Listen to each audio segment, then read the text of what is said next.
दोस्तों आज की डेट में जितने भी इलेक्ट्रॉनिक आइटम्स हैं, गैजेट्स हैं, मोबाइल से लेकर laptop, super computers, TV, AC, artificial intelligence, cards, ATM cards, यहाँ तक कि रॉकेट्स, ड्रोन्स और वेपन्स में भी इन सब में ये एक की कंपोनेंट ज़रूर होता है और वो है सेमीकंडक्टर चिप्स। सेमीकंडक्टर्स के बिना ये डिवाइसेस किसी काम की नहीं। इनकी कंप्यूटेशनल पावर, एक्यूरेसी इसी एक कंपोनेंट पर डिपेंड करती है। सेमीकंडक्टर्स एक तरह की माइक्रोचिप्स होती हैं या कई बार इन्हें इंटीग्रेटेड सर्किट्स भी बोलते हैं, जिस पर मिलियंस ऑफ छोटे छोटे ट्रांजिस्टर्स लगे होते हैं और ये सेमीकंडक्टर्स किसी भी डिवाइस की प्रोसेसिंग स्पीड में बहुत इंपॉर्टेंट रोल प्ले करते हैं। और कोई डिवाइस कितनी बेहतर तरीके से काम करेगी ये बात उसमें लगे हुए सेमीकंडक्टर पर डिपेंड करती है। और अगर ब्रीफ में समझा जाए तो एक सेमीकंडक्टर या माइक्रोचिप कितनी एडवांस्ड है ये इस बात से पता चलता है कि उसका साइज़ कितना छोटा है और उसे कितनी एडवांस मशीनरी और कितनी बेहतर टेक्नोलॉजी से बिल्ड किया गया है। और साल 2011 में जहां सेमीकंडक्टर इंडस्ट्री का साइज महज 216 बिलियन डॉलर्स था, वहीं ये 2021 में बढ़कर 550 बिलियन डॉलर्स पर पहुंच गया, जो कि साल 2024 तक एक्सपेक्टेड 700 बिलियन डॉलर्स है। तो अब आप ये सोच सकते हैं कि इन छोटी छोटी चिप्स का मार्केट साइज कितना बड़ा है। और साल 2018 में सिर्फ इंडिया का मार्केट साइज 25 बिलियन डॉलर्स का था। और दोस्तों बिना रेगुलर सेमीकंडक्टर सप्लाईज के ई वर्ल्ड पूरा ठप सा पड़ जाएगा, जैसा कि हम सब ने पोस्ट कोविड फेज में ये क्राइसिस देखा, जब रेंज रोवर, इंटेल और एएमडी को चिप शॉर्टेज की वजह से अपने प्रोडक्शन को कम करना पड़ा और अल्टीमेटली प्रोडक्ट्स के प्राइस बहुत ज़्यादा बढ़ गए थे। और क्रिटिकल पॉइंट तो ये है कि 86% की चिप्स की मैन्युफैक्चरिंग अकेले चाइना और ताइवान में ही हो रही है।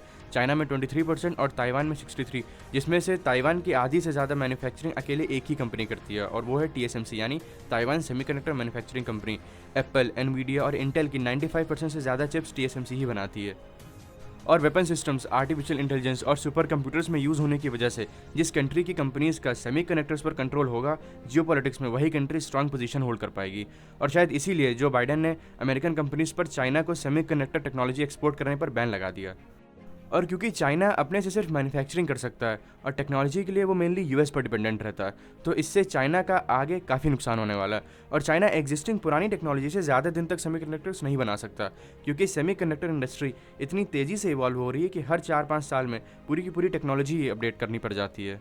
दोस्तों अगर आपके मन में ये सवाल आ रहा है कि यूएस की तरह चाइना भी आर&डी प्लांट्स लगा दे, तो चाइना के लिए ये इतना आसान नहीं होगा। और चाइना को भी ये बात हमेशा से पता थी, तभी उन्होंने मैन्युफैक्चरिंग पर ही ध्यान दिया। साल 2000 में जहां चाइना वर्ल्ड की सिर्फ 1% चिप्स बना रहा था, वहीं आज 2022 में चाइना वर्ल्ड की 23% चिप्स बना रहा है। और सेमीकंडक्टर्स बनाने में चैलेंजेस क्या क्या आते हैं ये हम वीडियो में आगे डिस्कस करेंगे। और गाइज ये सेमीकंडक्टर्स जो इतनी इंपॉर्टेंट चीज़ है, इसमें इंडिया कहाँ स्टैंड कर रहा है? इंडिया अपने खुद के कितने सेमीकंडक्टर्स बना रहा है? तो इसका जवाब है 1% से भी कम। दोस्तों ऑलमोस्ट 100% सेमीकंडक्टर्स इंडिया बाहर से इंपोर्ट करता है, जिस वजह से किसी भी गैजेट का प्राइस बहुत ज़्यादा बढ़ जाता है। और वेदांता के सीईओ मिस्टर अनिल अग्रवाल ने तो ये तक कहा है कि इंडिया सिर्फ अगर अपने सेमीकंडक्टर्स बनाने लगा तो भी 1 लाख के लैपटॉप का प्राइस 40,000 पे आ जाएगा। तो चलिए अब वीडियो में आगे बढ़ते और समझते हैं कि इंडिया में अब तक कोई डेडिकेटेड सेमीकंडक्टर चिप्स की फैक्ट्री लग क्यों नहीं पाई। तो सबसे पहला रीज़न तो है कि it's a capital incentive business. किसी भी सेमीकंडक्टर फैक्ट्री को अप्रॉक्स $20 बिलियन की सीड फंडिंग की ज़रूरत होती है। अच्छा चलिए मान भी लेते हैं कि किसी बड़े इंडस्ट्रीज लाइक रतन टाटा या किसी बड़े बिजनेसमैन लाइक अंबानी या अडानी ने ये फैक्ट्री डाल भी ली, मगर फिर भी इतना पैसा लगाने के बाद भी कॉन्टीन्यूस इनोवेशंस की वजह से इस इंडस्ट्री की कंपनीज को अपने रेवेन्यू का 25% सिर्फ आर&डी पर ही खर्च करना पड़ता है, जो कि बाकी इंडस्ट्रीज से कहीं ज़्यादा है। और अभी रिसेंटली 2021 में टीएसएमसी ने अपनी मशीन्स की अपडेशन पर 28 बिलियन खर्च किए थे। और जो आज की डेट में ताइवान में इतने सारे मैन्युफैक्चरिंग प्लांट्स लगे हुए हैं, उसमें आधे से ज़्यादा प्लांट्स का पैसा यूएस ने दिया है। और रही बात रिसर्च एंड डेवलपमेंट की, तो चाइना और ताइवान ये दोनों ही कंट्रीज़ रिसर्च एंड डेवलपमेंट के लिए यूएस और इजराइल जैसी कंट्रीज से सहारा लेती हैं और अपने यहाँ सिर्फ और सिर्फ मैन्युफैक्चरिंग करती हैं। अब दूसरा हर्डल जिस वजह से ये इंडस्ट्री इंडिया में इवॉल्व नहीं हो पाई वो है इंफ्रास्ट्रक्चर। गाइस चिप्स की मैन्युफैक्चरिंग यूनिट्स को आसपास का इन्वायरमेंट और इंफ्रास्ट्रक्चर एकदम एक्यूरेट चाहिए होता है। फैक्ट्री में ज़रा सी भी धूल नहीं होनी चाहिए, धूल की वजह से चिप्स की क्वालिटी कॉम्प्रोमाइज़ हो जाती है। यहाँ तक कि उन प्लांट्स की एयर क्वालिटी भी बिल्कुल प्योर होनी चाहिए। साथ ही वहाँ का एवरेज टेम्परेचर 19 से 23 डिग्री सेल्सियस के बीच होना चाहिए। इसके अलावा वहाँ अनइंटरप्टेड इलेक्ट्रिसिटी सप्लाई के साथ साथ हर रोज़ 10 million gallons of fresh water की भी ज़रूरत होती है। और इन दोनों में से एक भी चीज़ कुछ मिनटों के लिए भी रुकी तो कंपनी को लाखों का नुकसान हो सकता है।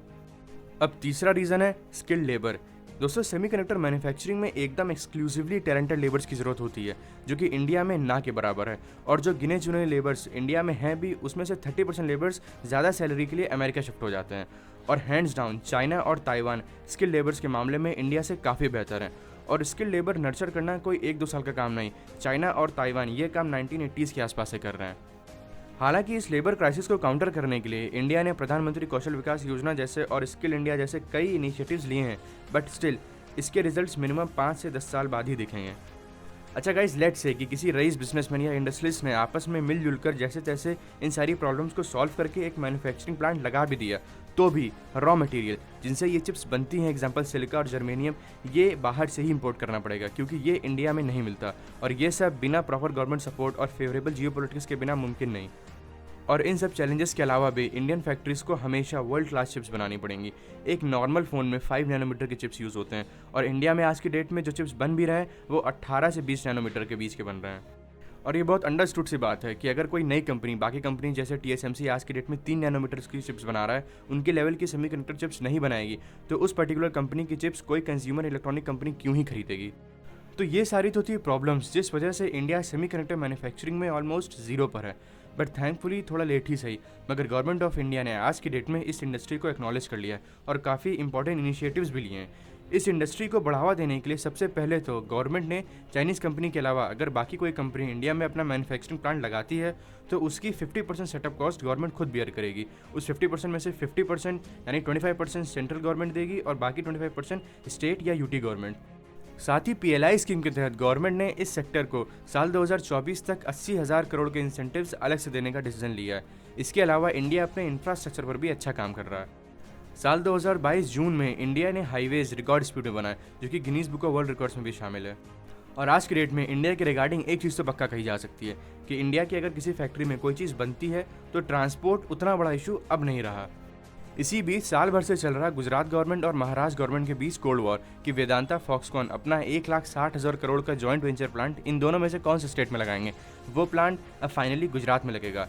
गुजरात गवर्नमेंट ने इस जॉइंट प्रोजेक्ट को 1100 एकड़ ज़मीन 99 ईयर्स के लिए लीज पर दी है और इलेक्ट्रिसिटी ₹1 पर यूनिट पर देंगे। हालांकि ये प्लांट पहले महाराष्ट्र में लगना था, बट कुछ पॉलिटिकल इश्यूज़ की वजह से ये प्लांट गुजरात में शिफ्ट हो गया। बट स्टिल ये देखकर अच्छा तो लगा कि गवर्नमेंट्स अब इन इश्यूज़ पर भी बात कर रही हैं, और कहीं ना कहीं इससे स्टेट्स में भी आपस में कंपटीशन बढ़ेगा, जिस वजह से फ़ायदा अल्टीमेटली इंडिया का ही होगा। और जुलाई 2022 में सिंगापुर बेस्ड IGSS वेंचर्स ने तमिलनाडु गवर्नमेंट के साथ MOU साइन किया for setting up a semiconductor park इन तमिलनाडु। मगर दोस्तों, ये जो प्लांट्स लगाए जा रहे हैं बहुत अच्छी बात है, मगर गवर्नमेंट और कंपनीज़ के सामने ये चैलेंज ज़रूर होगा कि ये प्लांट स्मूथली रन कर सकें, इसमें किसी तरह की कोई इंटरप्शन ना हो। इंटेल के फॉर्मर चेयरमैन ने तो ये तक कहा है कि सेमीकंडक्टर मैन्युफैक्चर करना दुनिया का सबसे कॉम्प्लिकेटेड टास्क है। और इस सिनेरियो को क्रिस मिलर ने अपनी बुक चिप वॉर में भी डिस्कस किया है कि इस तरह की मैन्युफैक्चरिंग एक्चुअली में बहुत ज़्यादा कॉम्प्लिकेटेड होती हैं। मिस्टर मिलर ने इंडिया जैसी कंट्रीज़ को ये सजेस्ट किया है कि इन कंट्रीज़ को सेमीकंडक्टर मैन्युफैक्चरिंग के बजाय चिप्स असेंबलिंग, फैब्रिकेशन या पैकेजिंग के लिए सेटअप बनाने चाहिए, जो कि कम से कम रिस्की और एसेट लाइट भी हैं। और ऐसा ही कुछ former RBI chief mister Raghuram Rajan भी इंडियन गवर्नमेंट को सजेस्ट करते हैं। अच्छा, आप में से शायद कईयों को फैब्रिकेशन या असेंबली का मतलब नहीं समझ आया होगा कि ये क्या होता है। तो देखिए, सेमीकंडक्टर इंडस्ट्री में 3 एस्पेक्ट्स होते हैं। पहला डिज़ाइनिंग या ब्लूप्रिंट रेडी करना, तो ये तो पूरा सॉफ्टवेयर से ही हो जाता है, और इंडिया में सॉफ्टवेयर ओरिएंटेड टैलेंट है, तो इंडिया इस चीज़ में भी अच्छा परफॉर्म कर सकता है। दूसरा एस्पेक्ट होता है मैन्युफैक्चरिंग, और तीसरा एस्पेक्ट है फैब्रिकेशन। इसमें उन चिप्स में फ्लैश, ट्रांजिस्टर्स वगैरह लगाए जाते हैं, और ये काम मलेशिया, वियतनाम बेस्ड कंपनी सबसे ज़्यादा कर रही हैं, क्योंकि इन तीनों स्टेप्स में कंपैरेटिवली सबसे आसान यही होता है। हालांकि कर्नाटका गवर्नमेंट ने इस चीज़ को एक्नॉलेज किया और इजराइल की कंपनी ISMC के साथ साल 2023 एंड तक कर्नाटका में एक चिप फैब्रिकेटिंग यूनिट लगाने का प्लान तैयार किया है। तो गाइस, आज की इस वीडियो में हमने ये समझने की कोशिश की कि इंडिया की सेमीकंडक्टर इंडस्ट्री का फ्यूचर कैसा हो सकता है। आज के लिए बस इतना ही। वीडियो अच्छी लगी हो तो लाइक करें, वीडियो अच्छी ना लगी हो तो डिसलाइक करें, और आप आने वाले टाइम में जिस भी टॉपिक पर वीडियो चाहते हो वो हमें कमेंट बॉक्स में बता सकते हैं, हम उस पर वीडियो ज़रूर बनाएंगे। Thank you.